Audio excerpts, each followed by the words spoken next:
La ruta de Molins de l'Àvia de Llucena sería una ruta, es un camino natural, es una ruta senderista, también se puede hacer a caballo y en bicicleta, y es un itinerario espléndido para la práctica deportiva. No obstante, es como una mirada al pasado también, desde un punto de vista de tradición, de cultura y de etnografía, ¿no? La ruta de los molinos, como bien dice su nombre, pues enlaza por diferentes molinos que había en el río Lucena, y era pues un eje económico súper importante en el pasado.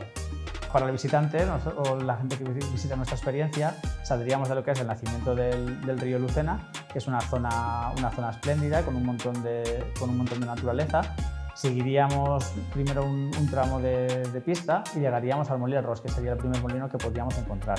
Aparte del Molí el Ros, también hay un toll, que sería una zona de baño, que con aguas cristalinas, que es espléndida. Tiene también un pequeño salto.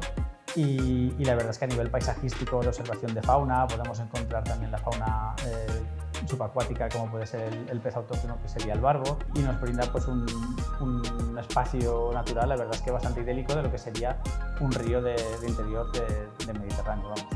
Lo que diría es un poco de que es como una vista del presente, ¿no? Pero con un guiño al pasado por el pozo que tiene y lo importante que fue a nivel económico estos molinos, ¿no? El encadenar estos molinos, que era como la gran dispensa del granero, ¿no?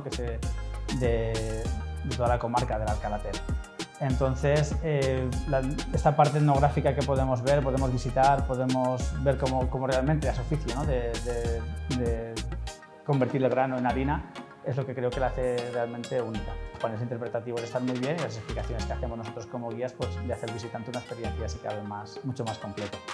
Os animo a que vengáis a Lucena del Cid, a la ruta de Molins de l'Àvia y también a Llucena, ¿no?